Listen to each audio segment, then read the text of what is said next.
You guys okay? Yeah, let's just get out of here. Wait, give me that blaster. Sure. Why? Because I'm staying. What? It's the only way I'll ever find my sister. We got bucketheads inbound! I'll keep in touch. If you thought for a second that this show was incapable of being an intelligent, tense, and thoughtful addition to Star Wars, then you might be right in places.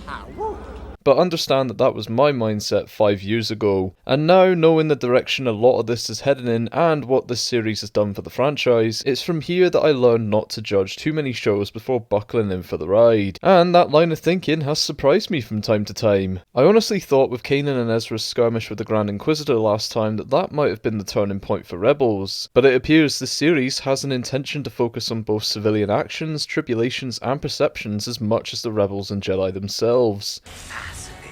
It felt like the last episode understood how to pace itself with moments of levity integrated with the severity of the mission that didn't dilute what was supposed to be taking our breath away. But to my amazement, this one demonstrated a maturity in its writing and scripting that the staff of She-Hulk could fucking learn from. Is that like a personal attack or something? This one for me comes under hidden gems, as it's not one that people jump to when you ask what their favourite episodes are, but I was stunned rewatching this at just how personal and captivating it is.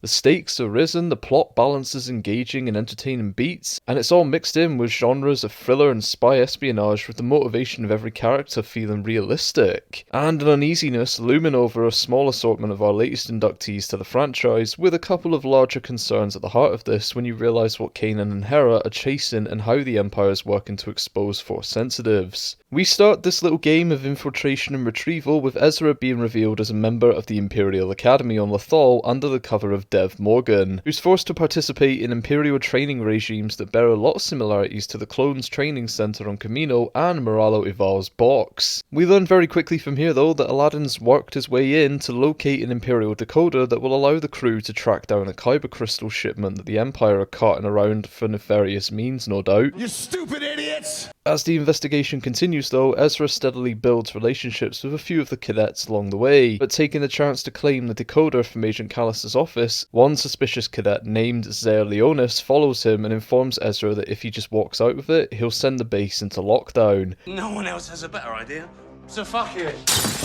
Ezra unexpectedly finds an ally here in Zare, who later reveals that he's investigating the Empire for the disappearance of his sister Dhara, who claimed that she'd run away, but Zare knows better and is determined to find out what actually transpired. Ezra decides to cut a deal with Leonis that if he helps him win the training exercise the next day, he'll aid him in the Imperial headquarters with locating his sister from their databanks. Cool.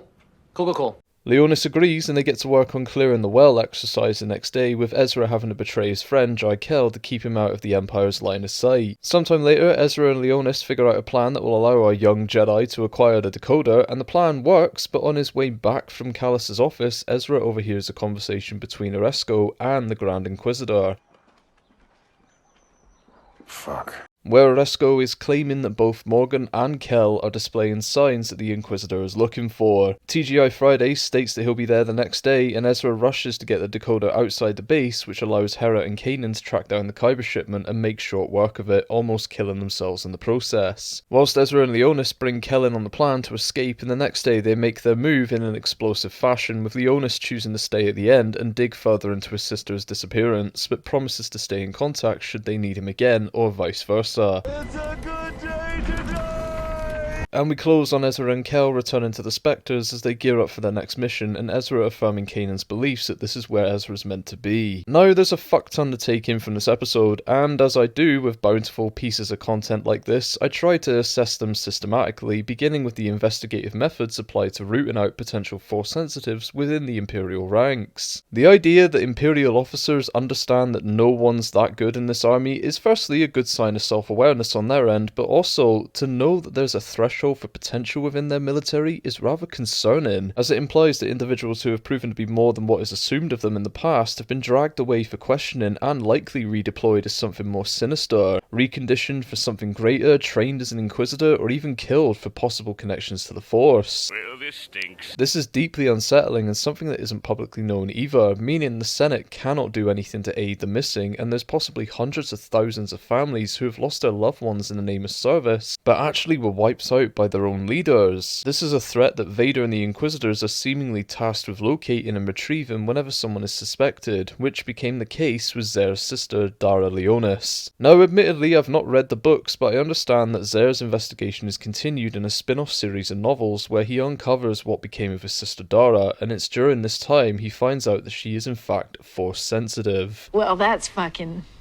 not good. The Grand Inquisitor became suspicious of Zare following this episode and allowed him to continue till they were sure of what his ulterior motives were, and upon discovery, Zare was set to be executed for his transgressions. However, many of the cadets from this episode provided support for Zare, and eventually the Spectres got him out of there and back to the planet of Gorel to reunite Zare and Dhara with their family. Zare was an interesting inclusion to the show as an example of personal consequence for merely existing in this age of the galaxy, a family ripped apart for the sake of a delusional state of peace and prosperity for oppression, to appease one senile bag of bones who's paranoid about something he will never be able to stop existing. If you strike me down, I shall become more powerful than you can possibly imagine. His sister was taken through fear of what she could become, but, just spitballing here, why not allow your Force sensitives to work within your military? Imagine the surprise on the battlefield with a moment in which your troops are caught in a trap and then suddenly one stormtrooper just starts throwing people around with floaty thoughts.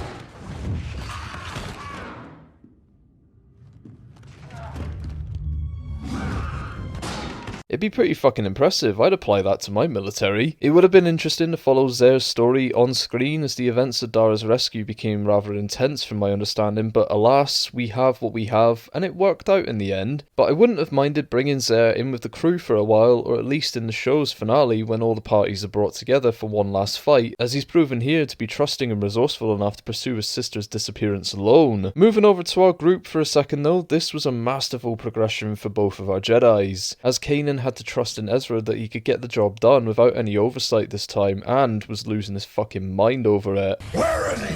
While Ezra got to apply his skills to something different for once and subtly fulfilled the lesson of patience that Kanan was trying to get him to understand last episode too, where Ezra asked the Spectres to be patient with him while he exercised his newfound nobility that meant he wasn't prepared to leave Jaikel or Leonis there without the option of an out. Ezra proved to be an effective lead on his own here, which hints at the role he'll play later in the show, and could make quick assessments and decisions in dire situations, which adds to his maturity and function within the squad going forward. As for Kanan though, he had a different role to play in this episode, being a force compass for Hera to get the drop on the Kyber Crystals shipment. The teachings of the Jedi dictate that attachment is forbidden and that a master's role is to inform and guide, but not provide. So Kanan sat almost ripping his own hair out about Ezra's safety implies that he doesn't follow those practices anymore despite what he tells Ezra, as that detachment possibly enforced the idea of attachment in his mind as the only means of keeping those he loves safe. However, he only knows what he was taught, so those lessons will be passed on to Ezra, but as we'll see later on, Ezra's good at controlling his emotions whilst utilising them and not switching to the dark side. Is it possible to learn this power?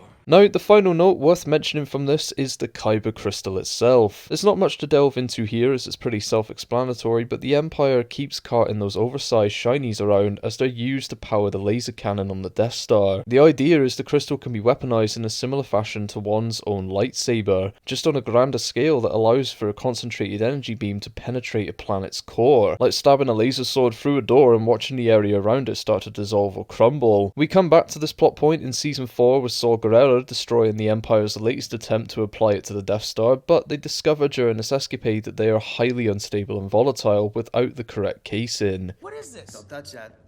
It's a bomb.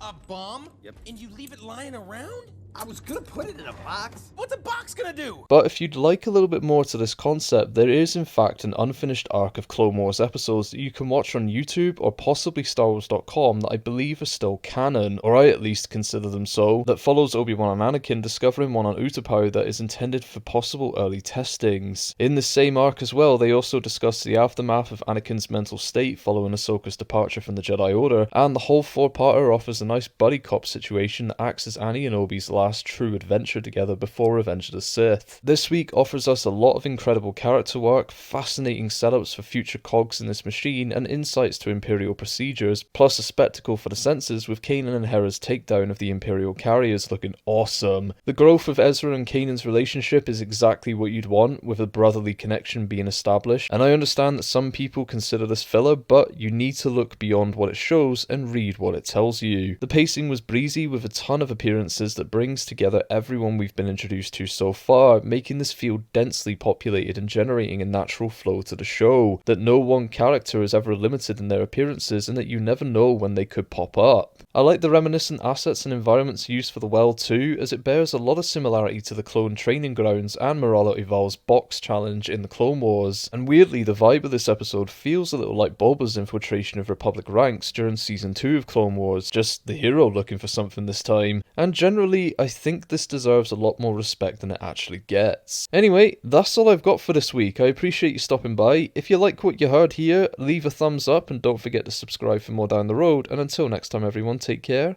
and may the Force be with you.